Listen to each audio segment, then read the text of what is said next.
Official YouTube channel کو subscribe کریں اور بیل آئیکن کلک کریں۔ نحمده ونصلي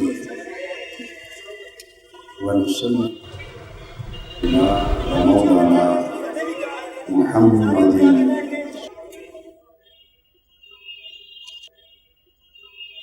رسوله النبي الأمين المكين الحنين الكريم الرؤوف الرحيم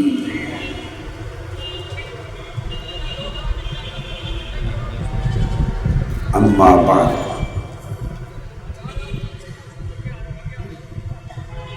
فأعوذ بالله من الشيطان الرجيم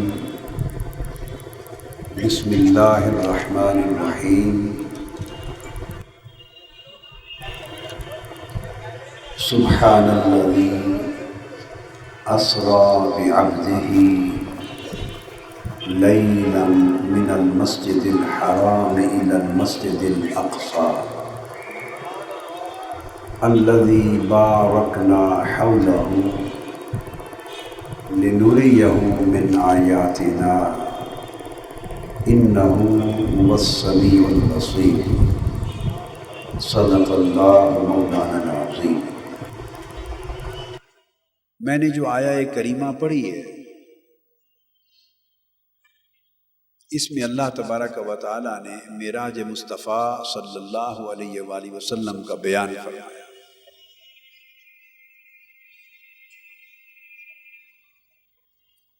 یہ سفر معراج کا بیان ہے، اور دوسرا تفصیلی بیان قرآن مجید کے آخر میں سورہ النجم میں ارشاد ہے،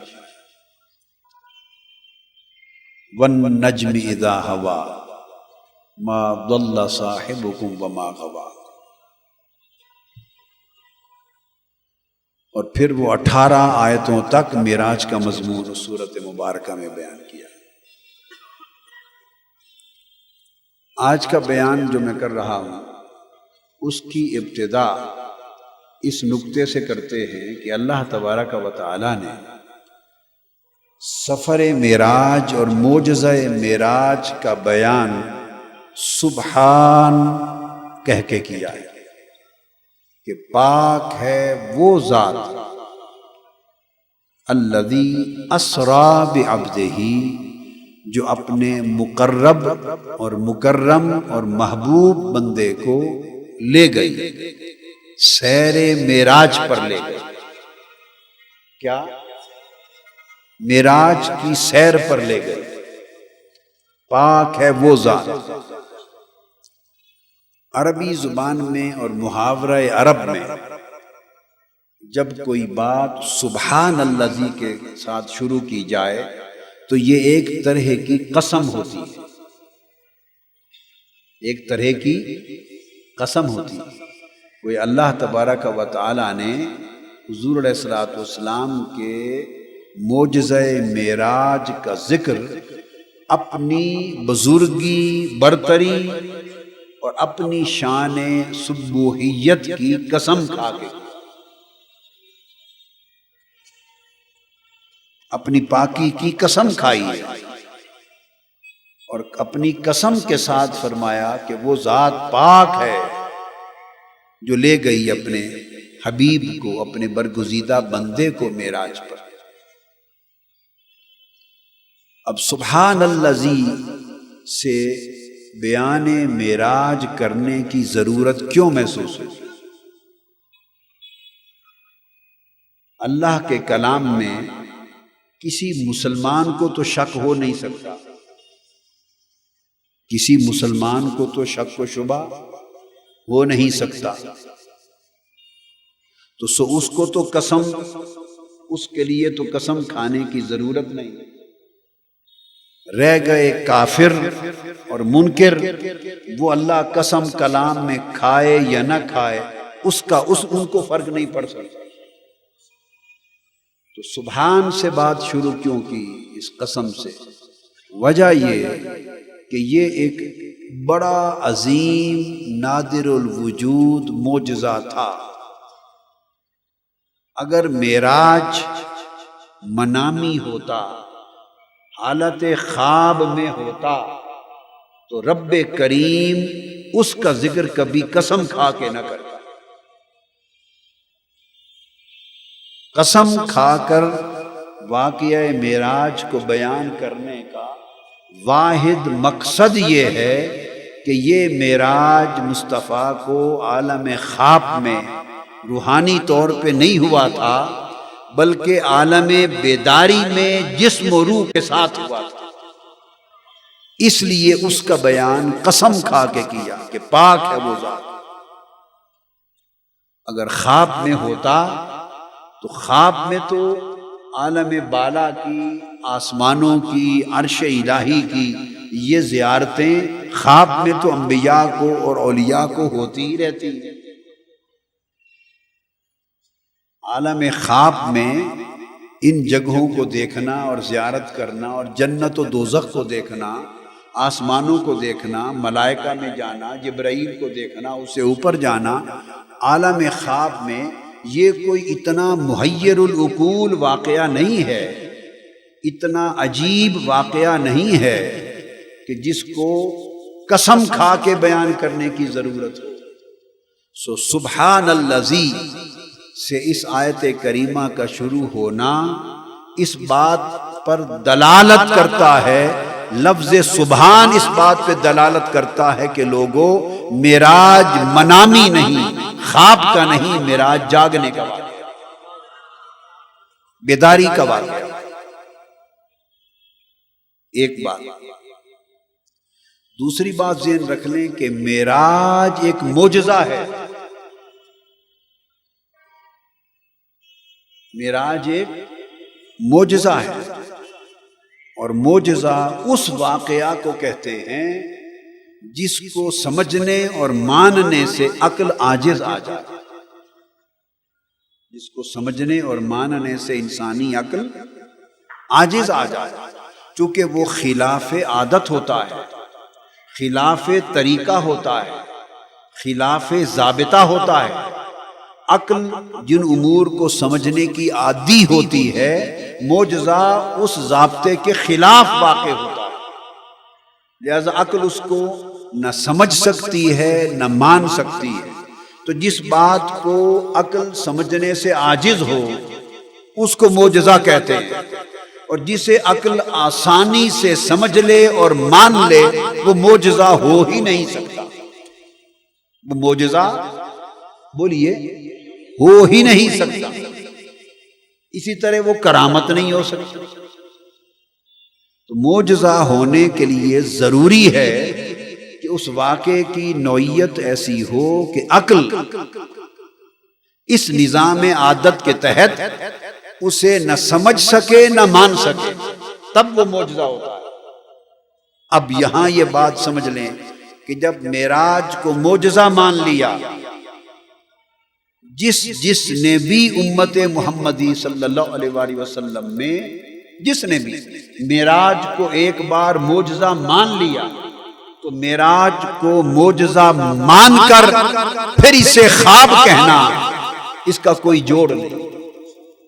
معراج کو معجزہ مان کر پھر اسے خواب کہنا اور منامی معراج کہنا، ان دو چیزوں میں کھلا تضاد ہے۔ اگر خواب ہے تو معجزہ نہیں ہے، اگر معجزہ ہے تو خواب نہیں۔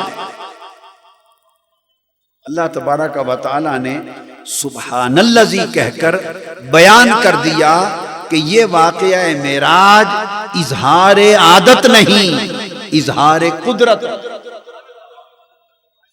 اظہار عادت نہیں، اظہار قدرت ہے۔ اور یہ عقل میں سمجھ آنے والا، عادتاً سمجھ آنے والا نہیں، بلکہ عقل کو عاجز کر دینے والا ہے۔ اس لیے کہا سبحان الذی، پاک ہے وہ ذات جس نے یہ معجزہ اپنے حبیب کی شان کو، عظمت کو، رفعت کو، سطوت کو پوری دنیا کو دکھانے کے لیے بپا کر دیا۔ یہ معجزہ ہے۔ تو لفظ سبحان اس کے معجزہ ہونے پہ دلالت کرتا ہے۔ اب تیسری حکمت اس میں اور ہے۔ اللہ رب العزت نے فرمایا سبحان الذی اسریٰ بعبدہ، پاک ہے وہ ذات جو اپنے بندے کو سیر پہ لے گئی۔ کافروں نے انکار کر دیا، کافروں نے انکار کر دیا، انہوں نے شہر مکہ میں ایک ہنگامہ کھڑا کر دیا، شور مچا دیا۔ بھئی یہ کیسے ممکن ہے؟ مسلمانوں کے نبی نے کہا ہے کہ میں راتوں رات مسجد حرام سے مسجد اقصیٰ تک گیا، پھر سدرۃ المنتہا، پھر فوق سدرہ گیا، معراج پر گیا، واپس آ گیا۔ نبی کہتے ہیں کہ میں نے اتنا سفر کیا اور واپس آ گیا، یہ کیسے ہو سکتا ہے؟ اللہ نے کہا بد نصیبو اور نہ سمجھو، میرے نبی نے یہ دعویٰ ہی نہیں کیا۔ انہوں نے کہا، ابو جہل نے کہا کہ نبی نے کہا ہے کہ میں راتوں رات مسجد حرام سے اقصیٰ پر اور اقصیٰ سے آسمانوں تک گیا اور فوق السماوات گیا، ہم نہیں مانتے۔ اللہ نے کہا میرے نبی نے کہا، اللہ نے کہا میرے نبی نے یہ کہا ہی نہیں کہ میں گیا، میرے حبیب نے یہ کہا ہی نہیں کہ میں گیا۔ تو کافر حیران ہو گئے کہ باری تعالیٰ تو پھر بات کیا ہے؟ اس نے کہا غور سے سنو، میرے مصطفیٰ نے کب کہا ہے کہ میں گیا؟ یہ تو میں نے کہا ہے کہ میں لے گیا۔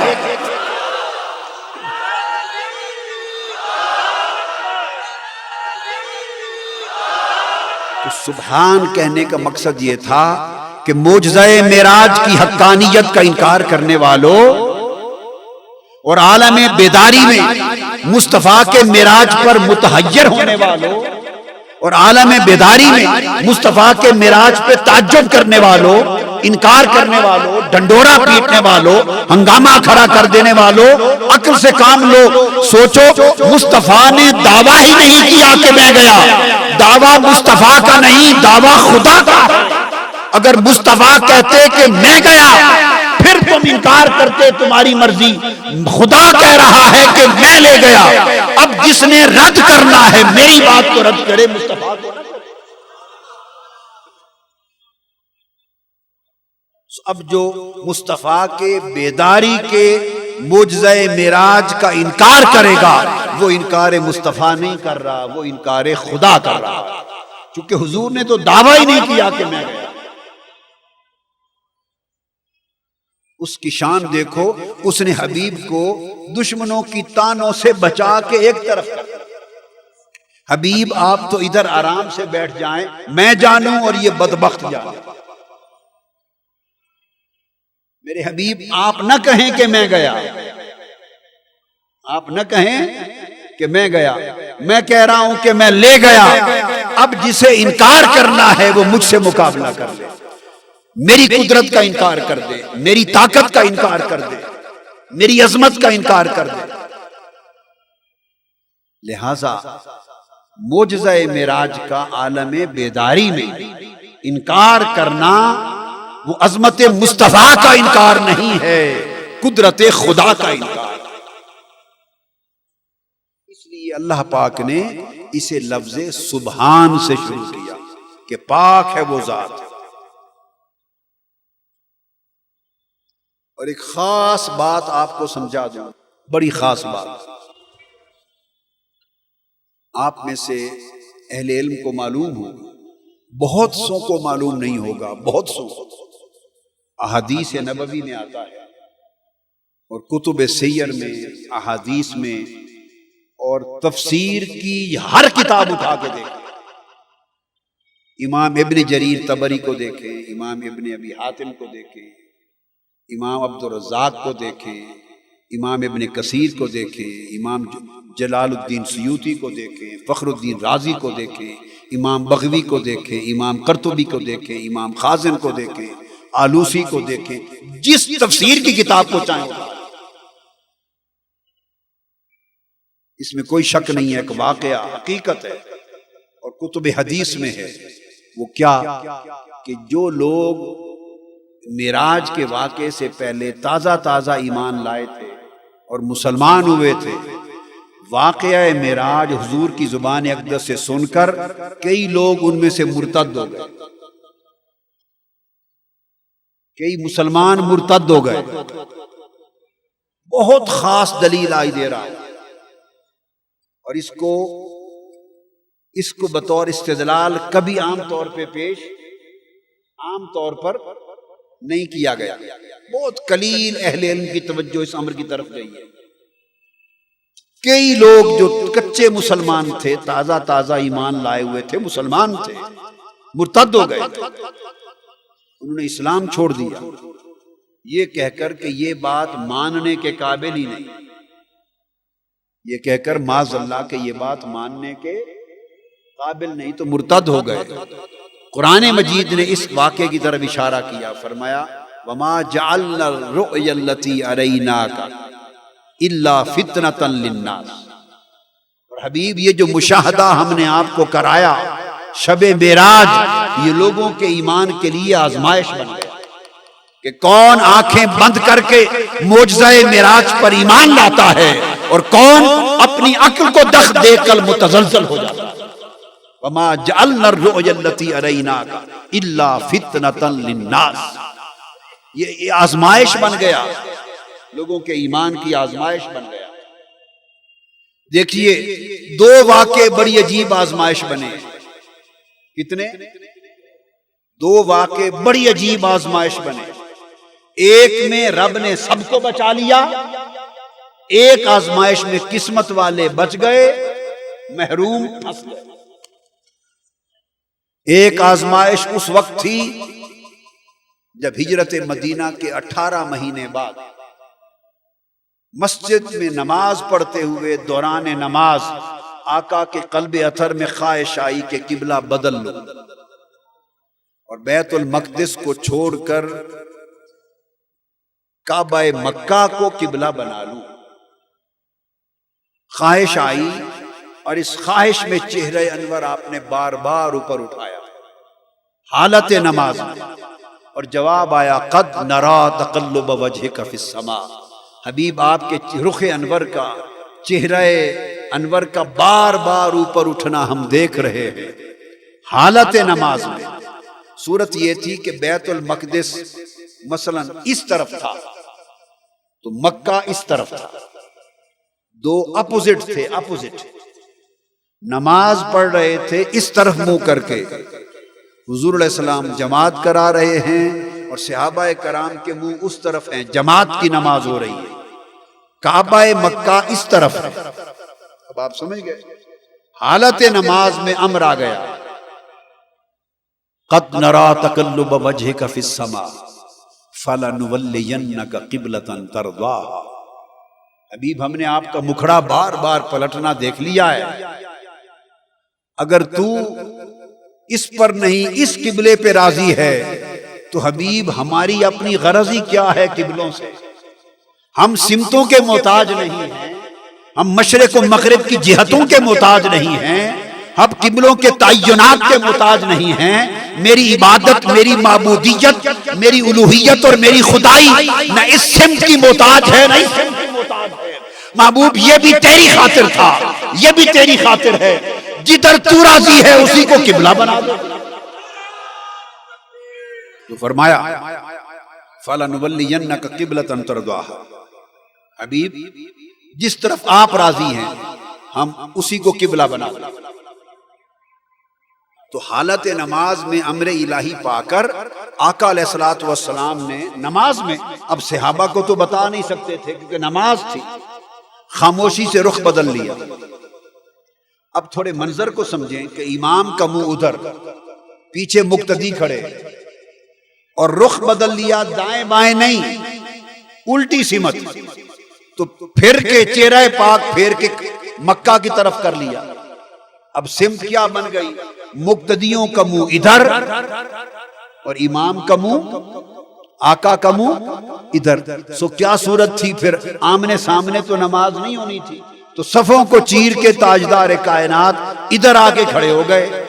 اب جب ادھر کھڑے ہو گئے تو حضور کا چہرہ اقدس ادھر ہے اور مقتدی صحابہ کا چہرہ ادھر ہے.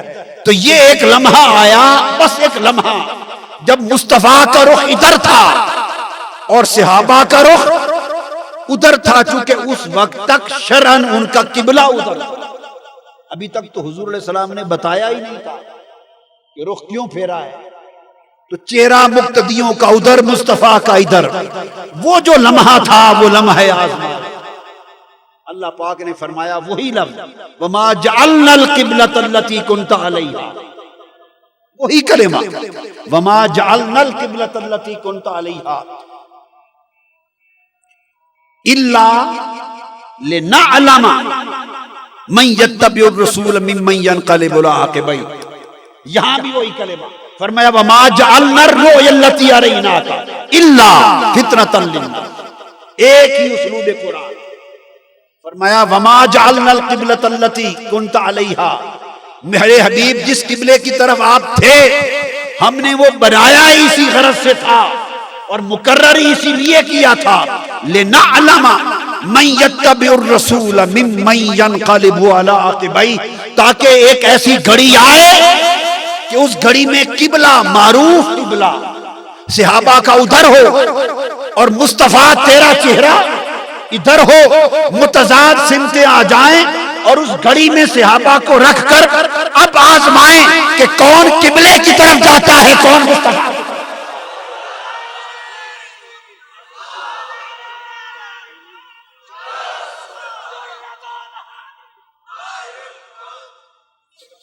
وہ ایک لمحہ آزمائش تھا، وہ ایک لمحہ امتحان تھا کہ جب ایک طرف رخ مصطفیٰ تھا، ایک طرف قبلہ خدا تھا، اور صحابہ کو ابھی اللہ کا امر تو پہنچا نہیں کہ کرنا کیا ہے، حضور نے چہرہ انور کیوں بدلا ہے، وہی آئی ہے، حکمت ہے، انہیں تو کچھ معلوم نہیں، انہیں آقا حکم دیں تو کچھ پتہ چلے کہ کیا کرنا ہے۔ ایک لمحہ امتحان تھا تو سمجھ میں نہیں آ رہا تھا کہ کیا کریں، تو صحابہ کرام نے فیصلہ کیا کہ سمجھ کو چھوڑ دو، عشق جو کہتا ہے لنعلم، اور اللہ نے کہا کہ ہم آزمانا چاہتے تھے کہ تمہارے ایمان کی بنیاد کیا ہے، عقل ہے، تمہارے ایمان کی بنیاد خرد ہے، سمجھ ہے، فہم ہے، ادراک ہے، قیاس ہے، تخیل ہے، تعقل ہے، تفکر ہے، تدبر ہے، حکم ہے، انتظار ہے، کیا بنیاد ہے تمہارے ایمان کی؟ فرمایا ساری بنیادیں مٹا دو، ایک بنیاد رکھ لو، جدھر یار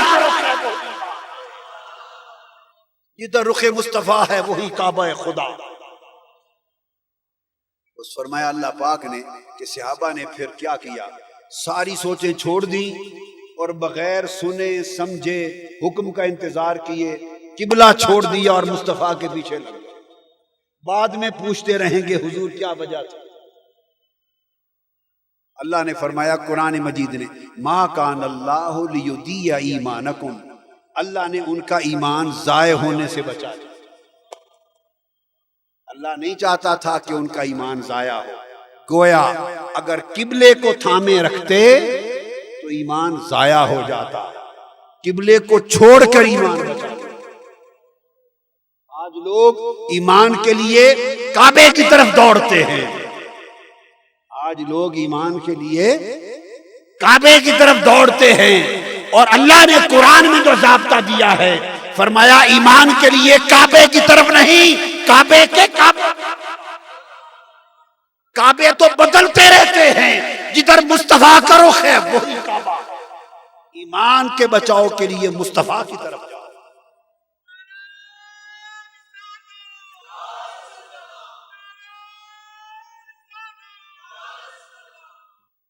اس میں اللہ پاک نے فرمایا وہی اسلوب قرآن مجید کا، میں نے وہ الفاظ کی مطابقت بتائی، وما جعلنا الرؤیا التي اریناک الا فتنۃ للناس، اور ہم نے لوگوں کے لیے آزمائش بنایا یہ مشاہدہ جو آپ کو کرایا تھا۔ تو نکتہ بتا یہ رہا تھا کہ کئی لوگ کچے ایمان والے ایسے تھے کہ جب انہوں نے معراج کا واقعہ آقا علیہ السلام سے سنا تو مرتد ہو گئے، اسلام چھوڑ گئے کئی بدنصیب۔ اب جو بات اس واقعہ سے اخذ کرنا چاہتا ہوں وہ یہ، اگر حضور نے معراج خواب کی شکل میں سنایا ہوتا، اگر واقعہ معراج بطور خواب حضور نے بیان کیا ہوتا تو کوئی مرتد ہوتا؟ بس یہ بات ہوتا کوئی مرتد؟ خواب کو نہ ماننے میں کیا امر مانے تھا؟ اگر سناتے کہ میں نے خواب میں معراج کیا ہے تو ضرورت تھی کسی کو مرتد ہونے کی؟ نہیں تھی. تو مرتد کیوں ہوئے؟ حضور نے فرمایا یہ سارا سفر رات کے لمحے میں بیداری میں کیا ہے. یہ بات سمجھ نہیں آئی. جنہوں نے سمجھ پہ تولا مرتد. دو گروہ ہو گئے، کچھ سمجھ پہ تولنے والے، کچھ عشق پہ تولنے والے. جنہوں نے سمجھ پہ پرکھا، بات چونکہ خواب کی ہو نہیں رہی تھی. دیکھیے بھائی صحیح معلومات کس کو ہے، کس کو تھی کہ حضور نے معراج کا ذکر خواب کی شکل میں کیا یا بیداری کا؟ جو براہ راست سن رہے تھے انہیں صحیح خبر تھی یا 1400 سال بعد آج کے مولویوں کو خبر ہے؟ بولیے نا. آج کے مولویوں کو زیادہ معلومات ہیں کہ حضور نے خواب بیان کیا یا بیداری، یا جو براہ راست حرم مکہ میں حرم کعبہ میں سن رہے تھے انہیں زیادہ خبر تھی؟ بولیے. ان کو خبر تھی جو خود سن رہے تھے. اس لیے جنہوں نے عقل سے کام لیا مرتد، کیونکہ جان رہے تھے کہ خواب ہوتا تو مان لیتے. مرتد اسی لیے ہوئے کہ بیداری کی بات. عقل والے مارے گئے، عشق والے بچ گئے. اور کیا ہوا؟ حدیث پاک میں آتا ہے کئی کفار کا گروہ بن کر دوڑا صبح و سویرے سیدنا ابو بکر صدیق کی کنڈی کھٹکھٹا دی. دروازہ کھٹکھٹایا سیدنا صدیق اکبر رضی اللہ تعالی عنہ کا، اور جا کے کہا کہ ابو بکر رضی اللہ تعالی عنہ، آپ کے پیغمبر نے دعویٰ کر دیا ہے کہ میں راتوں رات مسجد حرام سے مسجد اقصی آسمانوں تک معراج پر ہو کے واپس آ گیا. آپ کے پیغمبر نے یہ کہا ہے کہ میں راتوں رات سفر معراج پر گیا اور آ گیا. اب خاص میرے جملے پہ توجہ کریں. امام قرطبی کو اتاریں، دیگر کتب میں بھی، مگر قرطبی سیدنا صدیق اکبر نے کہا انتم تکذبون علی. اب الفاظ پر غور کرتے چلے. سیدنا صدیق اکبر رضی اللہ تعالیٰ عنہ نے پہلی بات تو یہ کی، سن کر فرمایا تم جھوٹ بولتے ہو. یہ انہوں نے نہیں کہا ہوگا، یہ انہوں نے نہیں کہا ہوگا. انتم تکذبون، تم ان پر جھوٹ بول رہے ہو. تو اس سے کیا پتہ چلتا ہے؟ اگر خواب کی بات ہوتی تو کبھی نہ کہتے کہ تم جھوٹ بول رہے ہو. وہ عالم بیداری کا بیان ہو رہا تھا، اس لیے کہا انتم تکذبون علی، جھوٹ بول رہے ہو. تو انہوں نے کیا جواب دیا کافروں نے؟ یا ابا بکر ہاں ہوا جالس فی المسجد ویحدث اصحابہ، جاؤ کانوں سے سن لو، وہ مسجد میں ابھی بھی بیٹھے یہ بات لوگوں کو بتا رہے ہیں. ہاں ہوا جالس فی المسجد یحدث اصحابہ، جاؤ مسجد میں بیٹھے وہ ابھی بتا رہے ہیں، ہم جھوٹ نہیں بول رہے. سیدنا صدیق اکبر رضی اللہ تعالیٰ عنہ نے کہا ہوا یحدث اصحابہ الان، اپنے ساتھیوں کو اس وقت بھی بتا رہے ہیں؟ انہوں نے کہا نعم ہوا یحدث، بیان کر رہے ہیں. فرمایا واللہ لو قال ہکذا صدق. پہلے فرمایا کہ تم جھوٹ بول رہے ہو، انہوں نے نہیں کہا ہوگا. بات عجیب تھی نا. اگر خواب کی بات ہوتی تو یہ جملے نہ بولتے. جب انہوں نے کہا نہیں، وہ ابھی بھی کہہ رہے ہیں جا کے اپنے کانوں سے سن لو. ابو بکر صدیق نے کہا واللہ لو قال ہکذا صدق، خدا کی قسم اگر مصطفیٰ نے کہا ہے تو پھر سچ کہا ہے. اس پر کفار بولے میں مکالمہ بتا رہا ہوں جو سیدنا صدیق اکبر کے دروازے پر کھڑے کھڑے کافروں میں اور سیدنا ابو بکر صدیق کے درمیان ہوں، وہ مکالمہ سنا رہا. جب یہ بات ہوئی تو وہ کہنے لگے یا ابا بکر حل انت تصدقہ بغیر ان تسمع منہ، اے ابو بکر تم نے جا کے ان کو سنا ہی نہیں اور سنے بغیر ہی کھڑے ہو کے تصدیق کر رہے. انت تصدقہ بغیر ان تسمع عنہ، بغیر سنے یہی کھڑے تصدیق کر رہے ہو. انہوں نے کہا واللہ انا اصدقہ باعجب منہا، خدا کی قسم یہ معراج کی بات ہے، میں نے تو اس سے بھی عجیب تر باتیں مصطفیٰ سے سن کے تصدیق کی.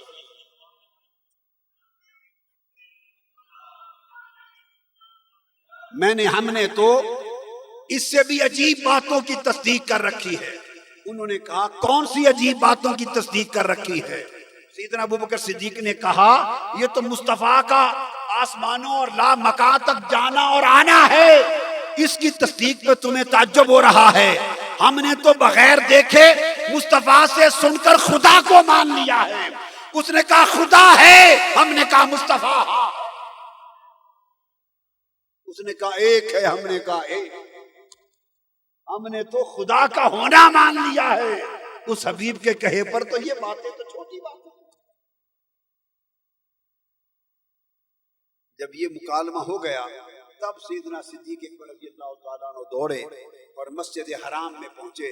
آقا علیہ السلام مجلس میں واقعہ بیان فرما رہے تھے، جا کے بیٹھ گئے، عرض کہ یا رسول اللہ مجھے بھی سنائیں، معراج کا واقعہ مجھے بھی سنائیں۔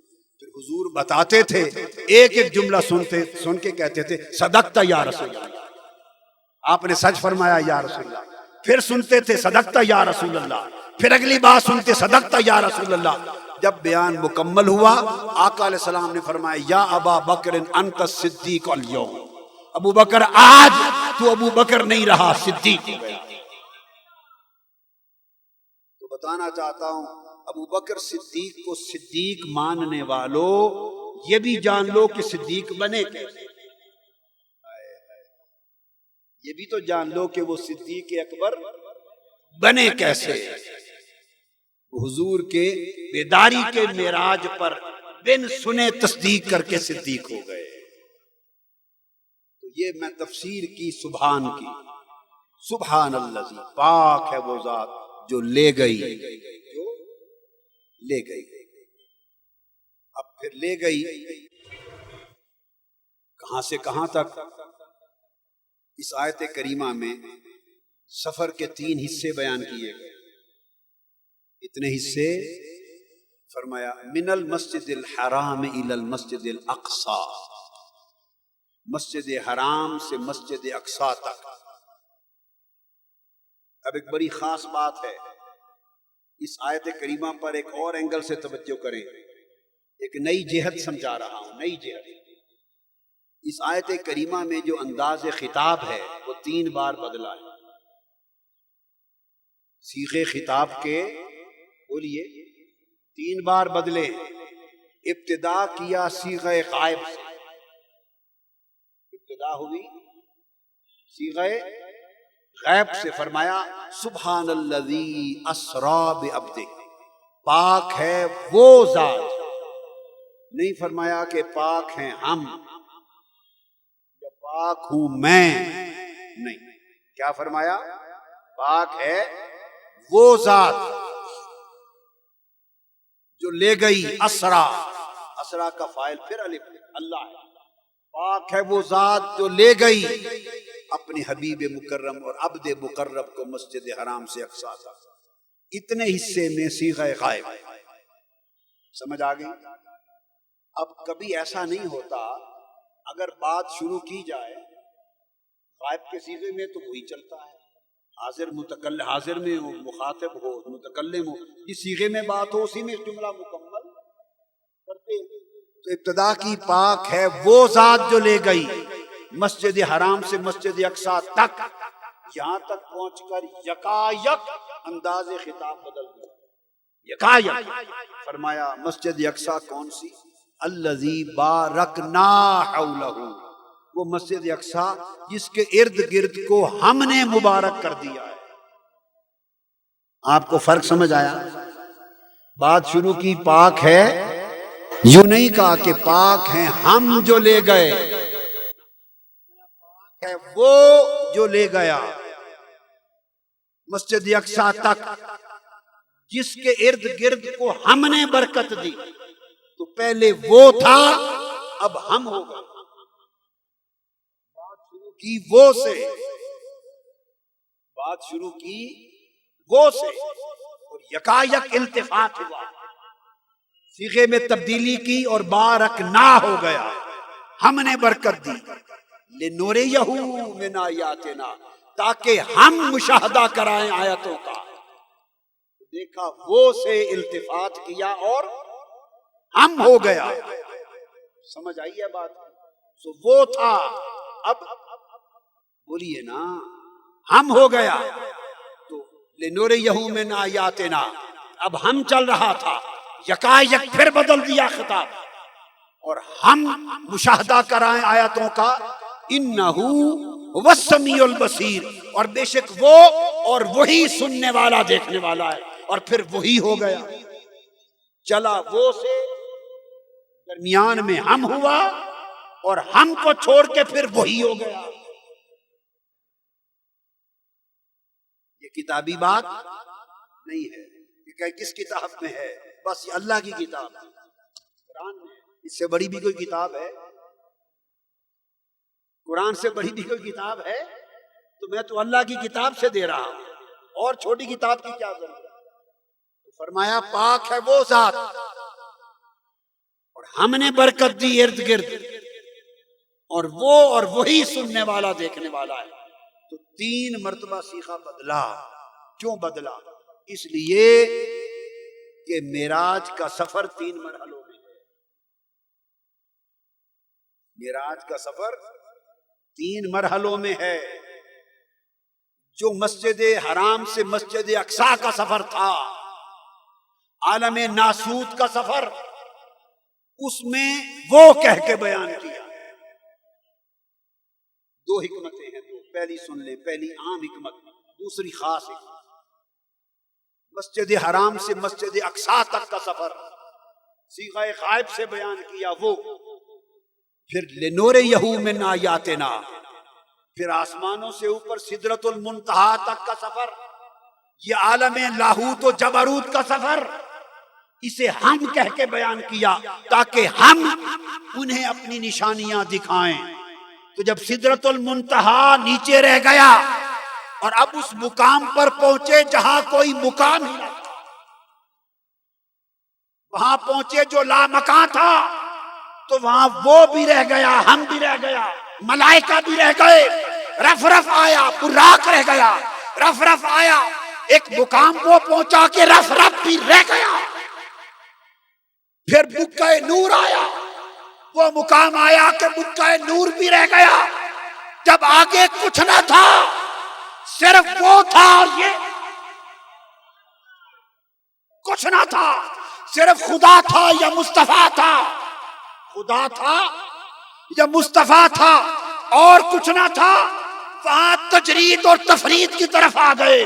فرمایا اب نہ کوئی اور سننے والا تھا، وہ بولتا تھا تو یہ سنتا تھا، نہ کوئی دیکھنے والا تھا، یہ بولتا تھا وہ سنتا تھا، کوئی اور سننے والا نہ تھا، یہ دیکھتا تھا وہ دکھائی دیتا تھا، وہ دیکھتا تھا یہ دکھائی دیتا تھا۔ جلوہ خدا تھا، نگاہ مصطفیٰ کی تھی، جلوہ مصطفیٰ تھا، نگاہ خدا کی۔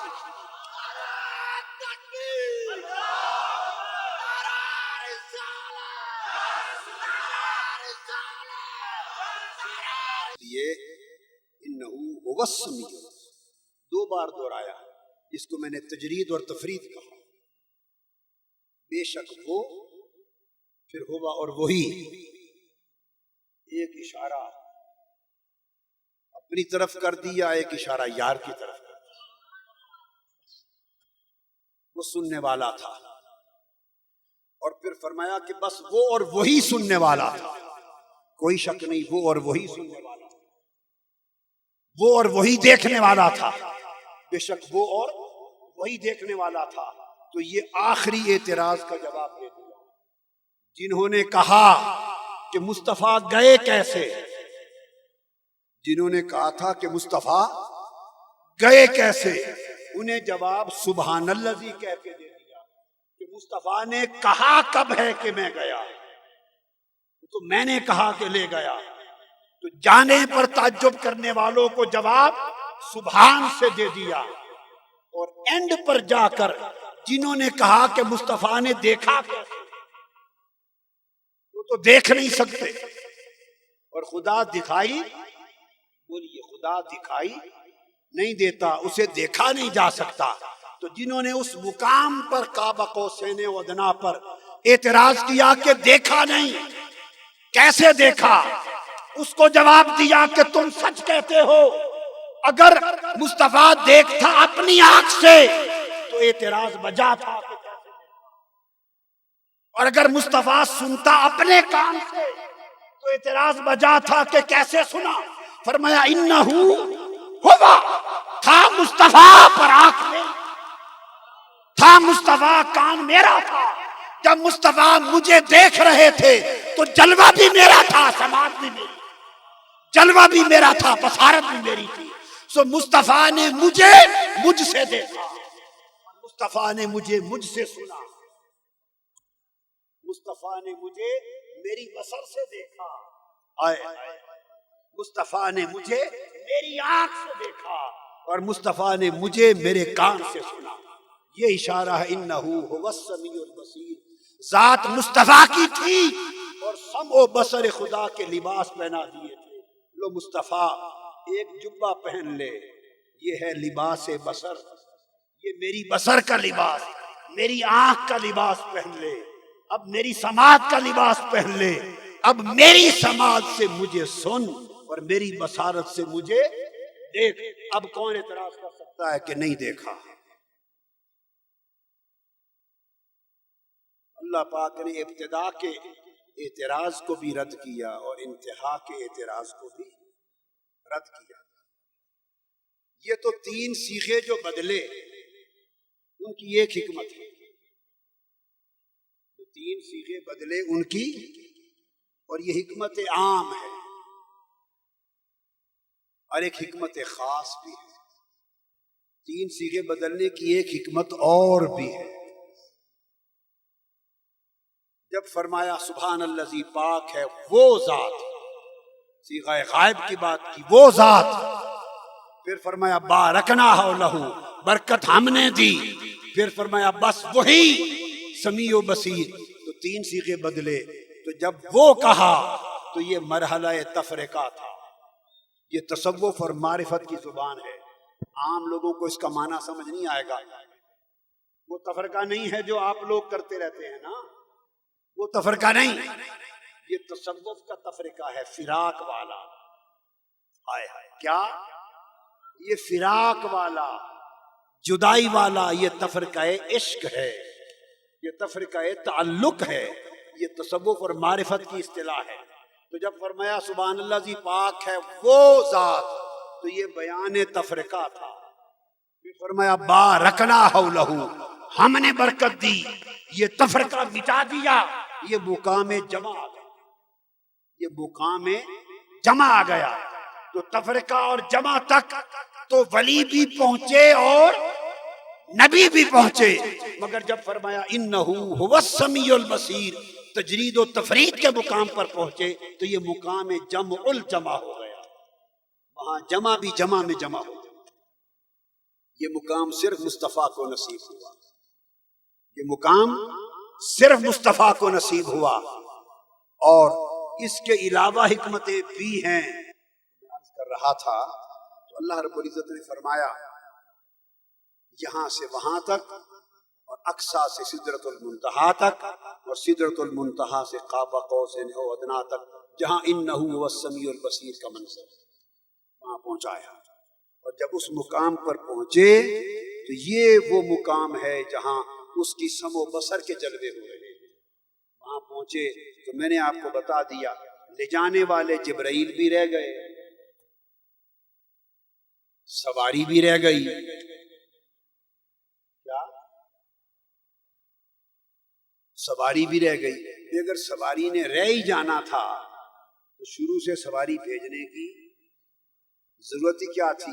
جیسے اوپر لے جا رہا ہے بغیر سواری کے، تو شروع سے ہی بغیر سواری کے لے جاتا نہیں۔ دکھانا تھا مخلوق کو کہ جو سواری بھیجی وہ نور ہے، مخلوق کو بتانا تھا بھئی جو براق کے رہ جانے کے بعد اوپر لے جا سکتا ہے وہ یہی مسجد حرام سے ہی بغیر سواری کے نہیں لے جا سکتا؟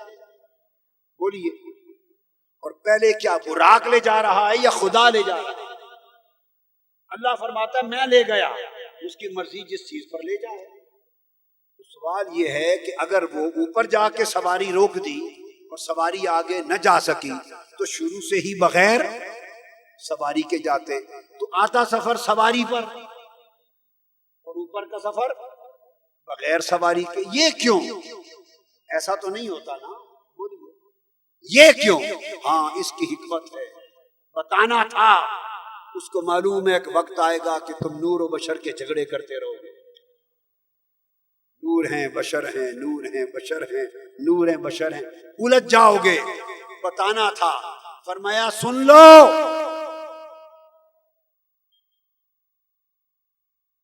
مصطفیٰ کے مقام کو فقط بشریت میں بند کر دینے والوں، بشر تو مسجد اقصیٰ میں رہ گیا، بشریت مسجد اقصیٰ میں رہ گئی ہے، مصطفیٰ آگے چلے گئے، بشریت دیکھ لو وہ کھڑی ہے، تو پتا چلا بشریت مصطفیٰ کی شانوں میں سے ایک شان ہے، مقام نہیں، شؤون مصطفیٰ میں سے ایک شان ہے، مقام نہیں ہے۔ آگے چلے، اب آگے آپ کی باری آ گئی،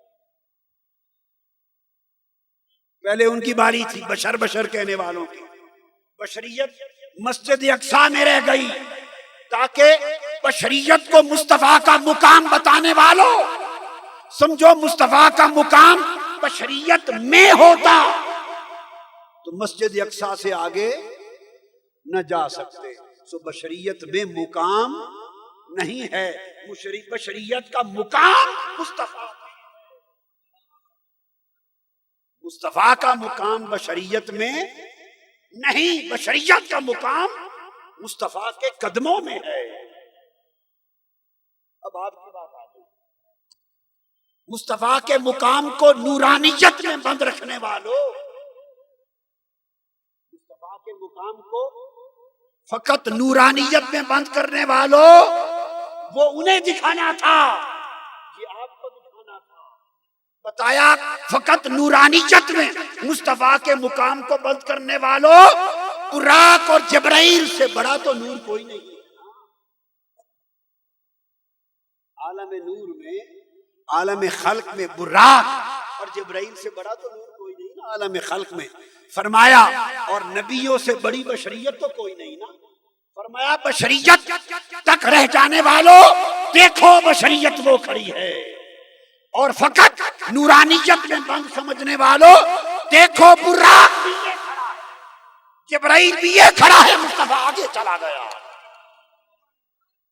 بتانا مقصود یہ تھا کہ بشریت بھی مصطفیٰ میں ہے، مصطفیٰ بشریت میں، نورانیت بھی مصطفیٰ میں ہے، مصطفیٰ نورانیت میں محصور نہیں، بشریت بھی مصطفیٰ کی ایک شان، نورانیت بھی مصطفیٰ کی ایک شان، مصطفیٰ ان میں محصور نہیں، یہ مصطفیٰ میں محصور ہے۔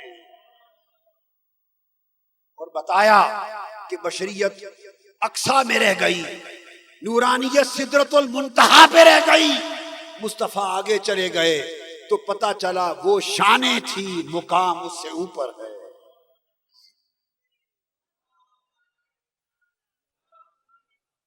بشریت بھی حق ہے پر اتنی کہ اقصیٰ پر کھڑی ہے،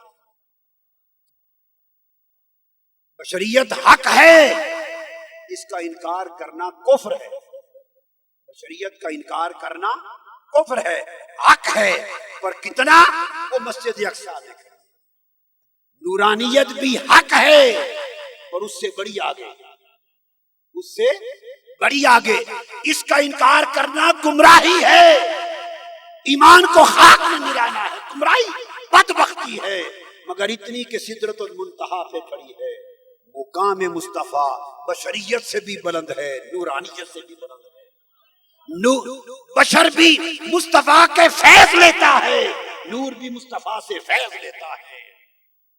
اور پھر آگے بڑھے، دکھانا یہ تھا، یہ رف رف دیکھو، دیکھ لو آنکھوں سے، یہ پیچھے رہ گیا، تو مصطفیٰ یہی کچھ ہوتے تو وہ بھی یہی رہ جاتے۔ آگے چلے گئے، آگے پھر نور کا ایک مقام بلند، مقام رف رف آیا، وہ براق سے قوی تر نور تھا، اس تخت پہ مصطفیٰ کو بٹھایا گیا، اس نے لامکاں عبور کیا. پھر رفع جب انوار و تجلیات الہیہ کا زور پڑا، اللہ کی تجلیات کا زور پڑا تو رف بھی رہ گیا. کیا آگے رف بھی نہیں جا سکتا. پھر ایک بکہ نور آیا، پھر بکہ نور میں لے جایا گیا. ایک مقام وہ آیا کہ اس سے آگے وہ بھی نہ جا سکا. اب ایک مقام وہ تھا کہ وہاں اور کوئی بھی نہ جا سکا، بس ادھر خدا تھا ادھر مقام. اللہ پاک نے فرمایا ثم دنا فتدلی.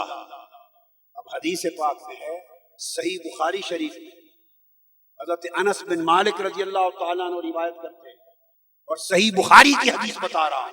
فرمایا ثم دنا اے دن الجبار رب العزت فتدلی فکان منہ قاب قوسین او ادنا. خیال غلط نکال دیں کہ وہ جبرائیل کے قریب ہوئے. جبرائیل جو رات دن حضور کے نواسوں کے جھولے جھولتے ہیں ان کے قریب ہونا. ثم دنا بخاری شریف میں حضرت انس بن مالک کی روایت حدیث. میں دن الجبار رب العزت فتدلی. اللہ قریب ہوا. کون؟ اللہ قریب ہوا. اور اس کی ایک اور تفسیر جو امام جعفر صادق نے کی، انہوں نے تفسیر ایک اور کی. انہوں نے فرمایا ثم دنا اے دنا محمد رب، حضور اللہ کے قریب ہوئے. دونوں تفسیریں حق ہیں. وہ محبوب کے قریب ہوا، یہ خدا کے قریب. ثم دنا فتدلی، وہ قریب ہوا. اب یہ وہ مقام تھا کہ آواز آئی حبیب اب تو رک جا، حرم کعبہ سے چل کے یہاں تک تو آیا ہے، وادی مکہ سے چل کر یہاں تک میرے حبیب تو آیا ہے. اب تو رک جا، اب آگے بڑھ کے میں آتا ہوں، آگے میں آتا ہوں. اور امام عبد الوہاب شعرانی نے الجواقیت والجواہر اور بڑے اور عرفاء نے بیان کیا. آواز رب کائنات نے دی قف یا محمد ان ربک یصلی. حبیب اب رک جا، آپ کا رب آپ پر صلات پڑھ رہا ہے. رک جا قف، رک جا. ان ربک یصلی، آپ کا رب آپ پر سلام پڑھ رہا ہے. حبیب رک جا، تیرا استقبال سلام کے ذریعے کرتا. معراج کی شب اس مقام پر مصطفیٰ کا استقبال رب نے سلام کے ذریعے. آپ کا رب آپ پر درود و سلام کرتا. اور یصلی کا ایک معنی ہوتا ہے قریب ہونا، ایک معنی ہوتا ہے قریب ہونا. رک جا حبیب، اب آپ کا رب خود آپ کے قریب آتا ہے. استقبال کیا. جب استقبال کیا تو پھر یہاں قربتیں شروع ہو گئیں. ثم دنا، پہلا قرب ہوا، یہ قرب اسما تھا، یہ قرب اسما تھا. فتدلی، یہ قرب افعال تھا. فکان قاب قوسین، یہ قرب صفات تھا. او ادنا، یہ قرب ذات. 4 قرب ہوئے. کتنے؟ 4. دنا صفات مصطفیٰ، صفات خدا کے قریب ہو گئی. صفات خدا اور صفات مصطفیٰ میں قرب ہوا. اتنا انا اسماء مصطفیٰ اور اسماء خدا میں قرب ہوا. اتنا کہ خدا کے اسماء کا رنگ مصطفیٰ کے اسماء پہ چڑھ گیا. اب رنگ نام مصطفیٰ کے تھے، رنگ خدا کے. اس لیے وہ رؤوف تھا، یہ بھی رؤوف ہو گئے. وہ عزیز تھا، یہ بھی عزیز ہو گئے. وہ رحیم تھا، یہ بھی رحیم ہو گئے. وہ شہید تھا، یہ بھی شہید ہو گئے. وہ سمیع تھا، یہ بھی سمیع ہو گئے. وہ بصیر تھا، یہ بھی بصیر ہو گئے. وہ رحیم و رحمت تھا، یہ بھی رؤوف و رحمت ہو گئے. وہ علیم تھا، یہ بھی علیم ہو گئے. اس کے اسماء مصطفیٰ کے اسماء پہ غالب آ گئے. فتدلی، پھر اور قریب ہوا. پھر اللہ کے افعال مصطفیٰ کے افعال پہ غالب آ گئے. اللہ کے افعال کا رنگ مصطفیٰ پہ چڑھ گیا. اب ذات مصطفیٰ کی رہی مگر مصطفیٰ کے فعل خدا کے افعال کے رنگ میں رنگے گئے. مصطفیٰ کے اسماء الہیہ کے رنگ میں رنگے گئے. جب اسماء پر اسماء کا رنگ چڑھ گیا، افعال پر افعال کا رنگ چڑھ گیا، تو فرمایا اور قریب ہو فکان قاب قوسین، 2 کمانوں کا فاصلہ رہ گیا. یہاں صفات مصطفیٰ صفات خدا کے قریب ہو گئی. خدا کی ایک ایک صفت کا رنگ مصطفیٰ کی صفتوں پر چڑھ گیا. حضور کی اپنی صفتوں کا رنگ اترتا گیا اور حضور کی ذات پر اللہ کی صفتوں کا رنگ چڑھتا گیا.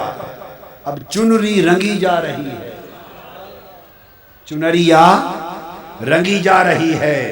اللہ کی صفتوں کا رنگ صبغۃ اللہ، ومن احسن من اللہ صبغہ. کوئی کہے جی یہ رنگ کیسے چڑھ گیا؟ ایسے جیسے اللہ نے کہا اللہ سے بہتر کس کا رنگ چڑھتا ہے. تخلقوا باخلاق اللہ، اللہ کے اخلاق کے رنگ چڑھا لو، اللہ کی صفتوں کے رنگ چڑھا لو. تو وہ اللہ کے اخلاق کے رنگ چڑھ گئے مصطفیٰ کے خلق پر، اللہ کی صفات کے رنگ چڑھ گئے مصطفیٰ کی صفات پر. کعبہ قوسین پر پہنچے تو اسماء مصطفیٰ اسماء خدا میں رنگے گئے تھے. افعال مصطفیٰ افعال خدا میں رنگے جا چکے تھے اور صفات مصطفیٰ صفات خدا میں بولیے رنگی جا چکی تھی. جب سارے رنگ چڑھ گئے تو فرمایا حبیب اب تیری ذات رہ گئی. او ادنا اور قریب ہاں، خدا نے اپنی ذات کا رنگ مصطفیٰ کی ذات پہ چڑھا دیا. اللہ کے اسماء کا رنگ اسماء مصطفیٰ پہ چڑھنا، یہ اسماء مصطفیٰ کا معراج تھا. اللہ کے افعال کا رنگ افعال محمدی پر چڑھنا، یہ افعال مصطفیٰ کا معراج تھا. اللہ کی صفات کا رنگ صفات مصطفیٰ پہ چڑھنا، یہ صفات مصطفیٰ کا معراج تھا. اللہ کی صفات کا رنگ صفات مصطفیٰ پہ چڑھنا، یہ صفات مصطفیٰ کا معراج تھا. اور بالآخر ذات خدا کا رنگ ذات مصطفیٰ پہ چڑھ جانا، یہ ذات مصطفیٰ کا معراج تھا.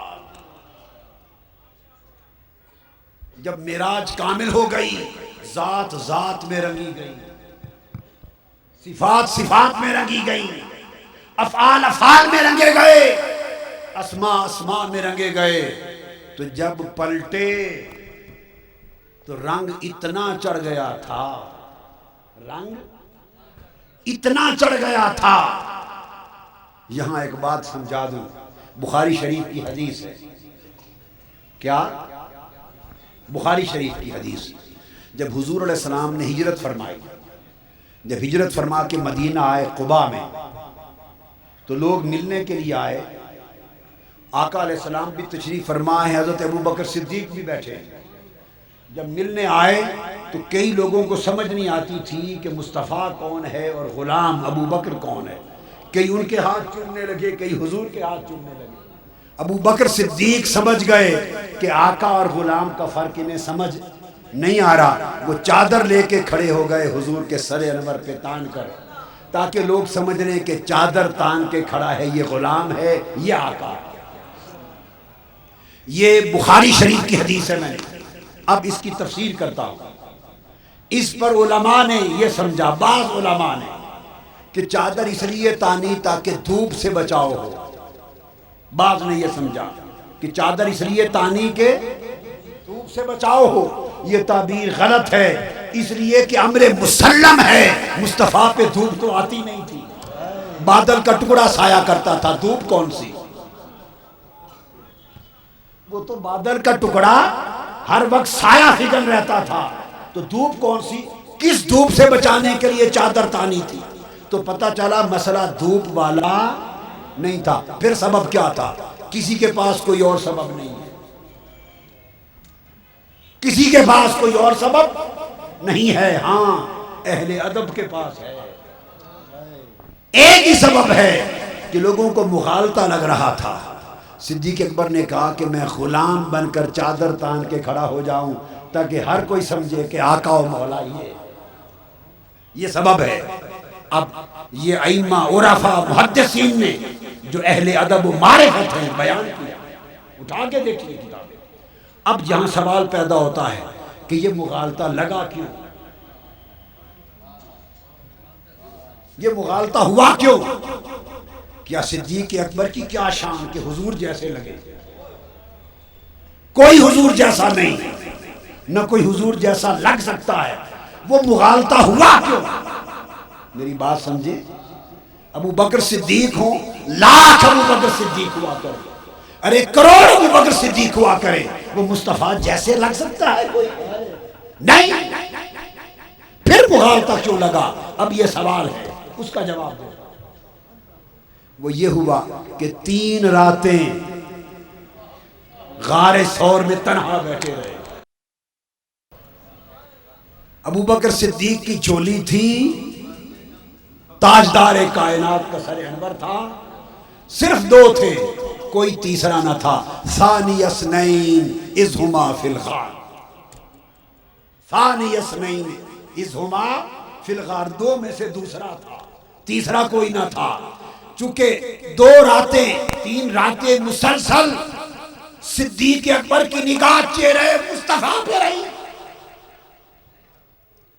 اور مصطفیٰ کی نگاہ ابو بکر کے چہرے پہ رہی۔ وہ جو توجہ براہ راست رہی اس کو توجہ اتحادی کہتے ہیں۔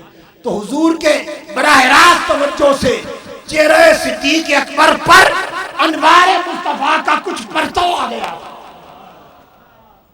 انوار مصطفیٰ کا رنگ چڑھ گیا تھا۔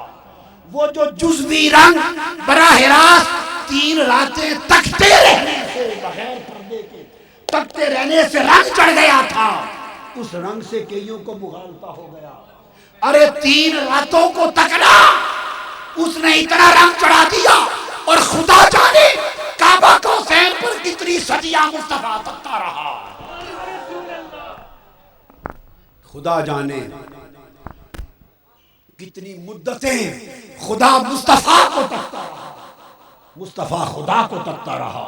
انہو هو السمیع البصیر، یہ کہہ رہا ہے، وہی دیکھ رہا تھا، وہی سن رہا تھا۔ وہ جو براہ راست ما زاغ البصر وما طغی، قرآن کہتا ہے ما کذب الفؤاد ما رہا، دل بھی دیکھتا رہا، اور آنکھوں نے ایسا دیکھا کہ نہ حد سے گزری نہ جب کی۔ ارے کتنی مدتیں آنکھ تکتی رہی اور وہ یار کا مکھڑا تکتا رہا، اس کا رنگ کتنا چڑھ گیا ہوگا، کون اندازہ؟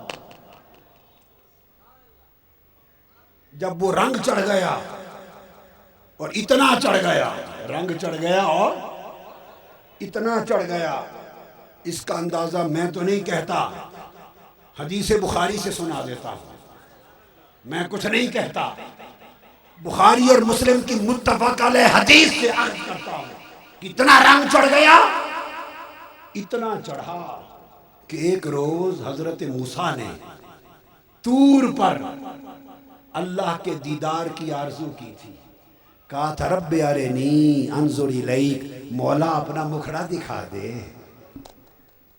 مولا اپنا آپ دکھا دے۔ اس نے کہا تھا لن ترانی، تو مجھے نہیں دیکھ سکتا، ابھی تیری آنکھ مجھے براہ راست دیکھنے والی نہیں ہے۔ اور یاد رکھ لو نبی کی دعا محفوظ تو ہو جاتی ہے، کبھی رد نہیں ہوتی،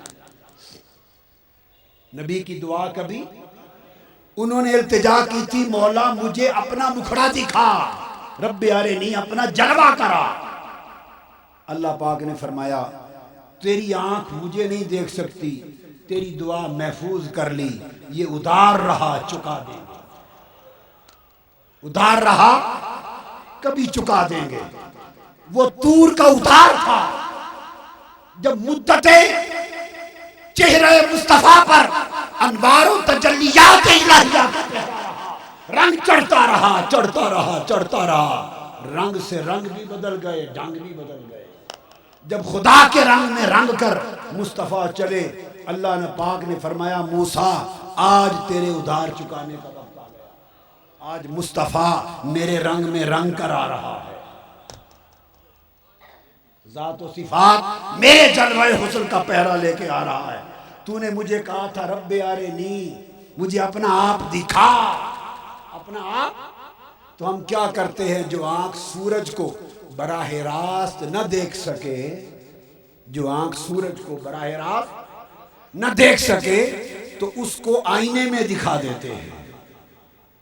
آئینہ رکھ کر سورج کا عکس دکھا دیتے ہیں کہ براہ راست تو نہیں دیکھ سکتے، لو آئینے میں دیکھ لو، یہ سورج ہے۔ تم براہ راست تو نہ دیکھ سکتے تھے، آج مصطفیٰ کا چہرہ میرا آئینہ بن کے آ رہا ہے۔ چھٹے آسمان پہ کھڑا ہو جا، میں 6 مہینے کے روزے اور 50 نمازیں دے کر بھیج رہا ہوں۔ اور مولانا روم اور کئی عارف لکھتے ہیں کہ موسیٰ علیہ السلام نے 9 بار التجا کی تھی۔ کتنی بار؟ عرفاء بیان کرتے ہیں 9 بار التجا کی تھی، 9 کی 9 بار التجا محفوظ تھی۔ فرمایا تو کھڑا ہو جا، مصطفیٰ کو تکتے رہنا، تیری دعا کی اجابت ہوتی رہ جائے گی۔ تو نے ایک بار کہا تھا دکھا دے، ایک بار مصطفیٰ کو دیکھ کر واپس بھیجنا، میں بھی 5 نمازیں معاف کر کے بھیجوں گا، پھر تک لینا، پھر بھیجنا، 5 اور بھیجوں گا۔ 9 کو 5 سے ضرب دے، کیا بن گیا؟ تو 9 بار 5 نمازیں معاف کر کے بھیجتا رہوں گا تاکہ تیری 9 کی 9 دعائیں پوری ہو جائیں۔ تو مصطفیٰ کو 9 بار تک لے۔ اب مصطفیٰ کا تکنا خدا کا تکنا، مصطفیٰ خدا نہیں ہے۔ مصطفیٰ، جو مصطفیٰ کو خدا سمجھے وہ مشرک ہے، جو مصطفیٰ کو خدا سمجھے مشرک ہے، جو خدا کو مصطفیٰ کہے مشرک ہے، مگر جو مصطفیٰ کو خدا سے جدا سمجھے وہ بھی کافر ہے۔ مصطفیٰ کو خدا سمجھا مشرک ہو گئے، اور مصطفیٰ کو خدا سے جدا سمجھا تو کافر ہو گئے۔ تم ذات خدا سے نہ جدا ہو نہ خدا ہو، اللہ ہی کو معلوم ہے کیا جانیے کیا ہو۔ یہ ہے عقیدہ صحیح۔ تو دیدار موسیٰ علیہ السلام جو حضور کا دیدار کرتے رہے، وہ طور کی دعائیں پوری ہوتی رہیں اور امت پہ رحمتیں ہوتی رہیں، امت پر رحمتیں ہوتی رہیں۔ اور سبب یہ تھا کہ ایک ہی بار دعائیں معاف کرتے تو نہ موسیٰ علیہ السلام کی دعائیں پوری ہوتی، فرمایا ادھر تو تکتے رہنا، ادھر بار بار میں یار کو تکتا رہوں گا اور فیض دیتا رہوں گا، بار بار انوار و تجلیات کی خیرات دیتا رہوں گا۔ گفتگو ختم کرنے کے لیے، معراج کی شب جب آخر پہ پہنچے تو بات بڑی توجہ طلب ہے۔ موسیٰ علیہ السلام کو بھی معراج ہوا طور پر۔ جب طور کی چوٹی پہ پہنچے تو کلم اللہ موسیٰ تکلیما، اللہ نے کلام کیا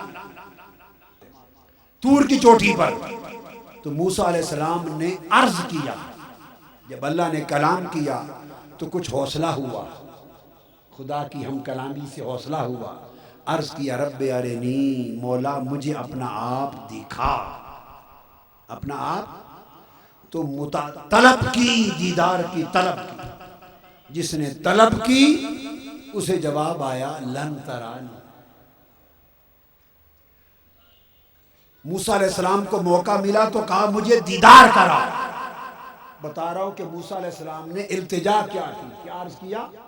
دیدار کرا۔ جب تاجدار کائنات مقام قاب قوسین او ادنا پر پہنچے تو اللہ نے حضور سے بھی پوچھا، حبیب کچھ کہنا چاہتے ہو؟ ادھر موسیٰ علیہ السلام سے پوچھا نہیں تھا، خود عرض کیا تھا دیدار کرا۔ ادھر پوچھا حبیب کچھ کہنا چاہتے ہو؟ جب موقع ملا تو دیکھیے حضرت موسیٰ کو موقع ملا تو دیدار مانگا، اور جب مصطفیٰ کو موقع ملا تو کیا کہا؟ اللہ پاک نے فرمایا حبیب کیا کہنا چاہتے ہیں؟ عرض کیا التحیات للہ والصلوات، مولا اپنی عاجزی پیش کرنا چاہتا ہے۔ ہائے ہائے، اپنی عاجزی پیش کرنا چاہتا ہوں۔ اپنی ابدیت پیش کرنا چاہتا ہوں، وہاں طلب دیدار ہے، وہاں بندگی اور عاجزی کی آرزو پیش ہو رہی ہے۔ گویا طلب بھی فنا ہو چکی، آرزو بھی فنا ہو چکی، کچھ بھی نہ رہا، بس مولا تیرے حضور یہ بندگی کا کمال ہے، یہ مقام نبوت پر ابدیت کا وہ مقام ہے کہ کوئی نبی اس مقام ابدیت پہ نہ پہنچ سکا۔ تو اللہ نے جب کلام کیا تو پیغام سلام بھی دیا، اور حضور نے جواب میں عرض کیا صلی اللہ علیہ وسلم السلام علینا وعلی عباد اللہ الصالحین، ہم سب پر سلامتی ہو۔ تو دو سبق، سبق معراج، پہلا سبق معراج سلامتی ہے۔ معراج کی رات جو کلام خدا کا اور جو کلام مصطفیٰ کا علی تحقیق نماز میں مروی ہے، جو نماز میں روایت ہوا، وہ کلام سلام ہے۔ اس نے بھی کہا محبوب سلامتی، حضور نے بھی کہا مولا سلامتی، تو پتہ چلا کہ اسلام دین سلامتی ہے۔ اسلام میں نفرت نہیں، سلامتی ہے۔ اسلام میں تشدد نہیں، سلامتی ہے۔ اسلام میں دہشت گردی نہیں، سلامتی ہے۔ اسلام میں ٹیرورزم نہیں، پیس ہے۔ اسلام میں انتہا پسندی نہیں، سلامتی ہے۔ ارے نفرتیں پھیلانے والوں، نفرت کا کوئی واسطہ اللہ کے دین سے نہیں۔ اللہ کا دین محبت اور سلامتی پر قائم ہے۔ نفرت، کدورت، قتل و غارت، دہشت گردی، جبر اور تشدد کا کوئی واسطہ دین مصطفیٰ سے نہیں۔ مصطفیٰ کا دین سراسر سلامتی ہے۔ لہذا سلامتی، دل کی سلامتی، روح کی سلامتی، باطن کی سلامتی، ظاہر کی سلامتی، زبان میں سلامتی، عمل میں سلامتی، کردار میں سلامتی، بیہیویئر میں سلامتی، تنہا زندگی کی سلامتی، سوسائٹی میں سلامتی، پورے عالم انسانیت کی سلامتی۔ اسلام ریلیجن آف پیس ہے، دین سلامتی ہے۔ لہذا پہلا پیغام شب معراج کا یہ کہ لوگوں سلامتی لیا کرو، سلامتی دیا کرو، سلامتی پھیلایا کرو۔ صوفیاء، اولیاء، عرفاء اور صالحین ان کی عمر بھر ہر ایک کو سلامتی عطا کرنے میں گزر گئی۔ ہندو آتا اسے بھی سلامتی سے نوازتے، کافر آتا سلامتی سے نوازتے، جو آتا سلامتی سے نوازتے۔ ارے جانور کے لیے بھی سلامتی ہے، دوست کے لیے بھی سلامتی ہے، دشمن کے لیے بھی سلامتی ہے۔ آؤ اسلام کے پیغام سلامتی کو دنیا میں عام کر دو۔ مسجدوں سے نفرت کی بلند ہونے والی آوازیں ختم کر دو۔ منبر رسول سے دہشت گردی، للکارنا، جھپٹنا، مارنا، پیٹنا، قتل و غارت گری، کافر بنانا، مشرک بنانا، بدعتی بنانا، اسلام سے نکالنا، یہ سب نفرتوں کی چیزیں ختم کر دو۔ اگلے لوگ کافروں کو اسلام میں داخل کرتے تھے، ہم مسلمانوں کو اسلام سے نکالتے ہیں۔ سلامتی کا پیغام اپنے قول اور عمل اور کردار میں عام کرو، ایک پیغام۔ اور دوسرا معراج کی شب آقا علیہ السلام کا پیغام یہ، اللہ نے فرمایا السلام علیکہ ایھا النبی، اے حبیب تجھ پر سلام ہو۔ کیا فرمایا؟ علیک، صیغہ واحد ہے۔ حبیب نویکلا تیرے اتے سلام ہو گئے۔ سونے ہاں، او سونے ہاں، نویکلا تو سلامتی، تجھ پر سلامتی ہو۔ اس کا اگر پنجابی اور سرائے کی زبان میں ترجمہ کرے نا، تجھ پر سلامتی ہو، تو اس کا معنی ہے سونا تو جیندہ رہے، اور جیندہ رہے سونے ہاں، تو سلامت رہے، جگ جگ جیوے، ہستا رہے سونے ہاں، سلامتی رہے۔ سلام علیک حبیب، تو سلامت رہے۔ یہ خدا نے کس کو سلامتی دی؟ سب کا خدا ہے، وہ جو سب کا خدا ہے، وہ اس مقام پر فرما رہا ہے حبیب صرف تجھ پر سلامتی ہو.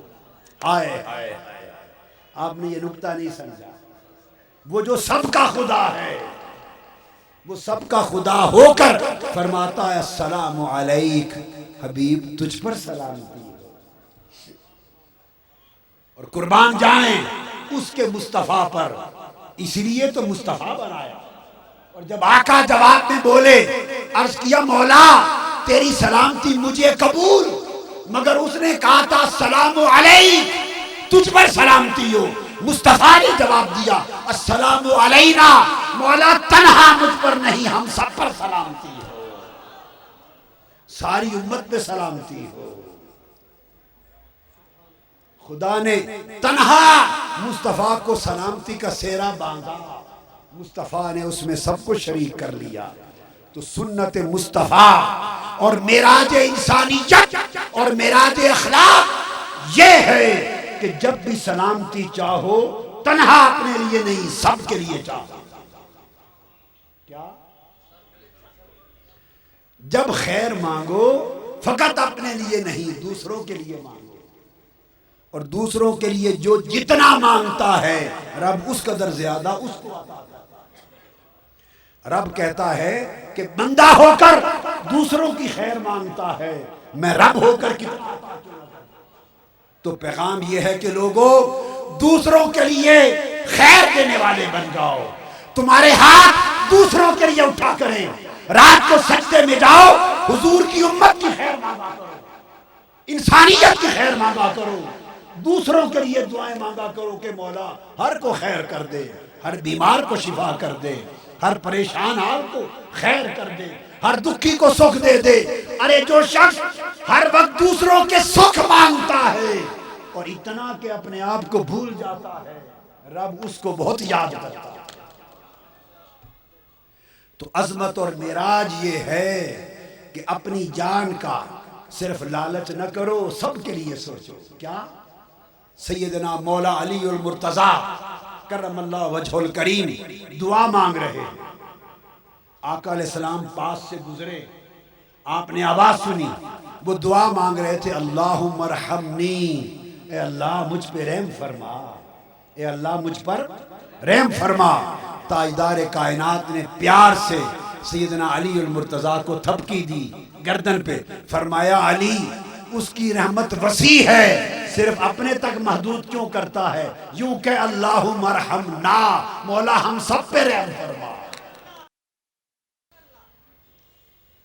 انسانیت کا بھلا چاہو، کل غریبوں کا بھلا چاہو، دکھیوں کا بھلا چاہو. تمہاری ذات کل دکھی انسانیت کے لیے منبع فیض ہے. وہ مسلمان نہیں ہے جس کے وجود سے دوسرے کو تکلیف پہنچے. یہ پیغام معراج ہے.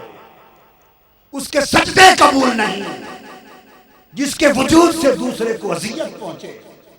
جو دوسرے کی عزت پہ حملہ کرے اس کی نماز قبول نہیں. جو دوسرے کو گالی دے اس کا اسلام قبول نہیں. جس کے ہاتھ دوسرے کو تکلیف پہنچائیں اس کا ایمان قبول نہیں. ارے مومن و مسلم وہ ہے جو بولے تو دوسرے کو سکھ دے، جو کرے تو دوسرے کو آسائش دے، جس کی سوچوں میں حضور کی امت اور دکھی انسانیت رہے، وہ خدا کے بھی قریب ہے، مصطفیٰ کے بھی. وہ لمحہ معراج تھا جب سیدنا موسیٰ علیہ السلام کو وقت ملا تو جلوہ خدا مانگا، اور جب تاجدار کائنات کو وقت ملا تو آپ پورا حدیث کا باب اٹھا کے دیکھ لیں، خدا کی قسم مصطفیٰ نے اپنے لیے کچھ نہیں مانگا. جو مانگا امت کے لیے مانگا، جو مانگا امت کے لیے مانگا. ولادت ہوئی تو انگلی اٹھا کے امت کے لیے مغفرت مانگی. معراج پر گئے امت کے لیے مانگا. قبر انور پہ لیٹے حضرت عباس کہتے ہیں خدا کی قسم جب قبر میں لٹا چکے تو لب مبارک ہل رہے تھے، کان لگا کر سنے قبر انور میں لیٹ کے کہہ رہے تھے مولا میری امت کو بخش دے، امت کو بخش دے. سو سچے امتی ہونے کا حق یہ ہے کہ حضور کے عشق میں فنا ہو جاؤ، حضور کی غلامی میں فنا ہو جاؤ، حضور کی اطاعت اور اتباع میں فنا ہو جاؤ، حضور کی ادب اور تعظیم میں فنا ہو جاؤ، حضور کے دین کی خدمت میں فنا ہو جاؤ، اور حضور کی امت کی خدمت میں فنا ہو جاؤ، اور انسانیت کے بھلے میں فنا ہو جاؤ۔ بس بلند ہو جاؤ اپنے آپ سے اور گم ہو جاؤ حضور کے دین، حضور کی امت اور دکھی انسانیت کے لیے۔ اللہ رب العزت آپ کے درجے کو بلند کر دے گا۔ وہ مصطفیٰ کا معراج تھا، یہ انسانیت کا معراج۔ آفیشیل یوٹیوب چینل کو سبسکرائب کریں اور بیل آئیکن کلک کریں۔